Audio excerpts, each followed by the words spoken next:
नमो नारायणाय। आज हम कलयुग के एक महान भक्त श्री कीलदेव जी महाराज के जीवन चरित्र के बारे में श्रवण करेंगे। श्री कीलदेव जी महाराज श्री पयहारी श्री कृष्णदास महाराज जी के प्रधान शिष्यों में एक थे। श्री पयहारी जी के परम धाम गमन के बाद गलता गादी जयपुर के महंत आप ही हुए। आप दिव्य दृष्टि संपन्न परम वैष्णव सिद्ध संत थे। कहते हैं कि भक्तमाल ग्रंथ के रचनाकार श्री नाभादास जी महाराज के नेत्र क्या थे, नेत्र के चिन्ह भी नहीं थे। श्री कीलदेव जी ने अपने कमंडल के जल से उनके नेत्रों को धुला, जिससे उनके बाह्य चक्षु प्रकट हो गए थे।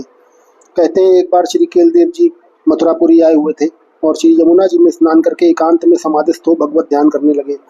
उसी समय बादशाह के दिल्ली से मथुरा आगमन की सूचना मिली। सेना तुरंत व्यवस्था में लग गई।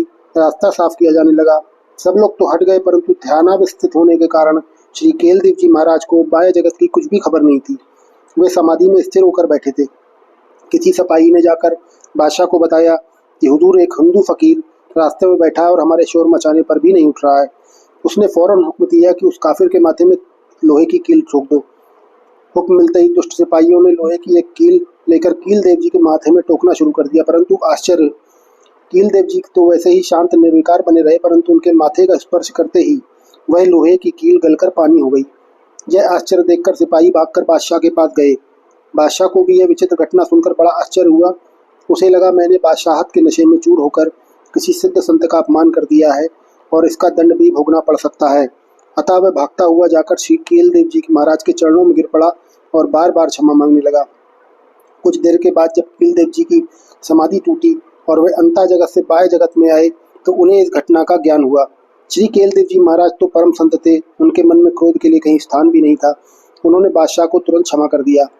बादशाह यद्यपि श्री कीलदेव जी महाराज से प्रभावित तो बहुत हुआ, परंतु मुसलमान मुल्ला मौलवियों के विचार और निरंतर संपर्क में रहने के कारण उसने हिंदुओं के धर्म को परिवर्तन करके उन्हें मुसलमान बनाने का अभियान चला रखा था।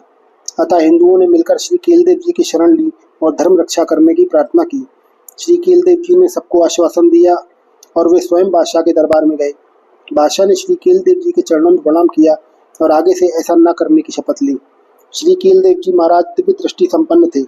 जिस समय आपके पिता श्री सुमेरु देव जी का भगवत धाम गमन हुआ, उस समय आप श्री मथुरा जी में विराजमान थे और आपके समीप ही राजा मानसिंह जी बैठे हुए थे।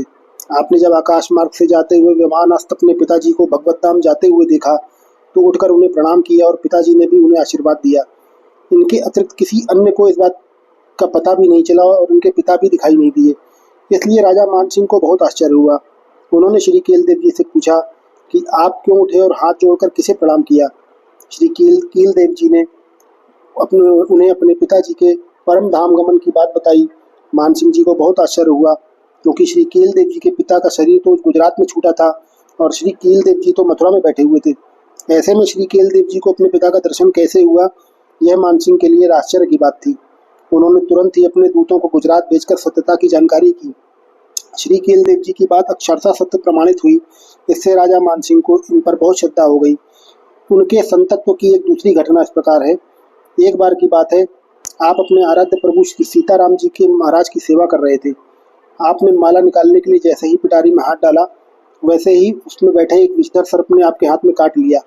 करुणा विग्रह आपने उस अपकारी सर्प के ऊपर भी दया की और उसे भूखा जानकर पुनः अपना हाथ पिटारी में डाल दिया।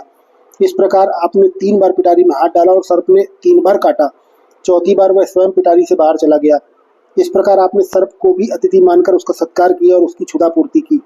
श्री राम कृपा के प्रभाव से उस विषधर के विष का आप पर कोई प्रभाव नहीं हुआ। सत्य है, जब भजन के प्रभाव से काल व्याल का विष नहीं व्यापता तो लौकिक व्याल का विष क्या व्यापेगा। श्री कीलदेव जी महाराज सिद्ध संत थे। भविष्य की बातें जान लेने में उन्हें सामर्थ्यता प्राप्त थी।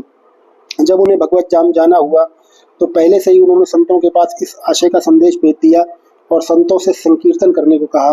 संकीर्तन सुनते हुए ही वह अपने ब्रह्म रंध्र से अपने प्राणों का आपने उत्क्रमण किया। जिस प्रकार गंगा जी के पुत्र श्री भीष्म पितामह जी ने को मृत्यु ने स्पर्श नहीं किया था, नष्ट नहीं किया था, उसी प्रकार स्वामी श्री कीलदेव जी भी साधारण जीवों की तरह मृत्यु के वश में नहीं हुए, बल्कि उन्होंने अपनी इच्छा से प्राणों का त्याग किया। वे सदा भगवत भजन में के आनंद में मग्न रहते थे।